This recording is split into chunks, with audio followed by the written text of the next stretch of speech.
Hey guys, today we're talking about value. Value is an element of art that means how light or dark something is. So if you've ever added shading to your art, you are creating value. So if you're looking at this, the words art here, A-R-T, this is one way you might add value to make it look 3D. We're going to be adding our own value to our letters and our lines that we created last time on our portfolio. When you're creating value, you might want to think about where the light is coming from. So if you look at this picture here, if you look closely, the areas on the left side of these shapes are lighter and the areas on the right side are darker. That means the light is coming from the left and it's creating a shadow on the right. So think about this as you are creating your value. One way to practice is to open up your sketchbook to your Elements of Art page and create a value scale. A value scale is where you slowly go from light to dark. You can do this with any color. It does not have to be black. You can create value with blue or pink or green. And you also can create value with lots of different ways in terms of how you move your pencil around. So you might go back and forth in one direction, you might kind of wiggle your pencil around, you might create lines or dots to create value. And we're going to start by doing the darkest first. So go ahead and grab a pencil, I'm using blue, and color it in. But now we're going to make it darker. So there's two ways to make it darker. The first thing I'm doing is I'm pushing harder to make it darker. The other thing I'm doing is I'm going back and forth to create layers. The more layers and the more I color on top of itself, the darker my value is going to be. So go ahead and take some time to make it as dark as you can without pushing through your paper entirely. And we're going to do that with blue here.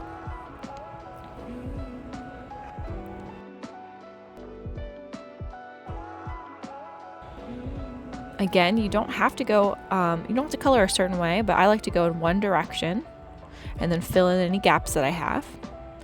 Then we're going to move backwards and make the next square just a little bit less dark. So I would go ahead and color in the whole square first, and then slowly start pressing down for a little bit more, and also adding more layers to make it a little bit darker.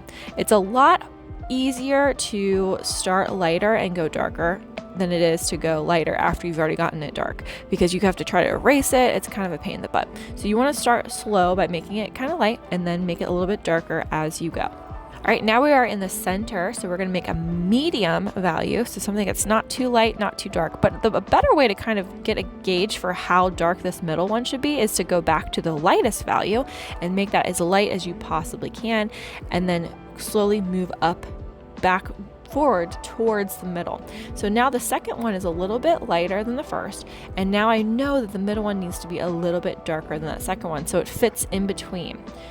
Now that I have my value scale, I am ready to start adding color and value to my portfolio. Now, if you did not finish making your lines for your Element of Art space, where we created perspective and 1 point perspective with our vanishing point, we're going to go ahead. If you need to do that, you're going to go ahead and do that first. So check and make sure that all of the sections that you need lines are there. So you're going to need to make sure all the points have lines and all the edges of your letters have lines. Now, sometimes your lines are going to bump into another letter or bump into another section of the same letter. And then if that's the case, you just stop. With my H, some of the lines at the top are going to be underneath the letter itself. So I don't even have to draw those at all because they are hiding underneath the letter. So go ahead and line up your ruler with all of the corners and make sure you have your lines done. The best thing you can do is just line it up with a ruler and see what it bumps into. And then sometimes you might not have to draw that line at all. So here I drew part of the line from my E and it bumped into my H, so I stop. Whenever you bump into something, go ahead and just stop that line. Now, as you can see, I'm also using a Sharpie. You should never use a Sharpie first. You should use a pencil. I like to use a Sharpie when I'm making videos so that you guys can see what I'm doing a little bit more easily.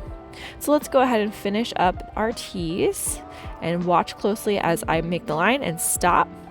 Sometimes I can go through if it comes out the other side. So those are all things that as an artist you need to think about. All right, so now we're ready to add some value. Let's start with this H. One way to make a dark value is to use a marker. If you would like your value to be as dark as possible, a marker is a great choice because there's no way to make a marker lighter. It's just one color when you put it on the page. So let's say we want to make our H blue. One decision you might make is just coloring the whole thing in the darkest value first. Then you can use a colored pencil of the same color and start creating different values of that color blue. So I'm going to go ahead and lay in some blue in all the sections that are connected to my H.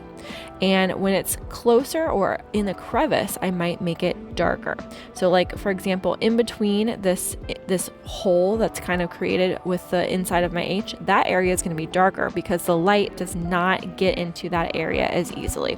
So let's go ahead and make those areas dark and then some areas lighter.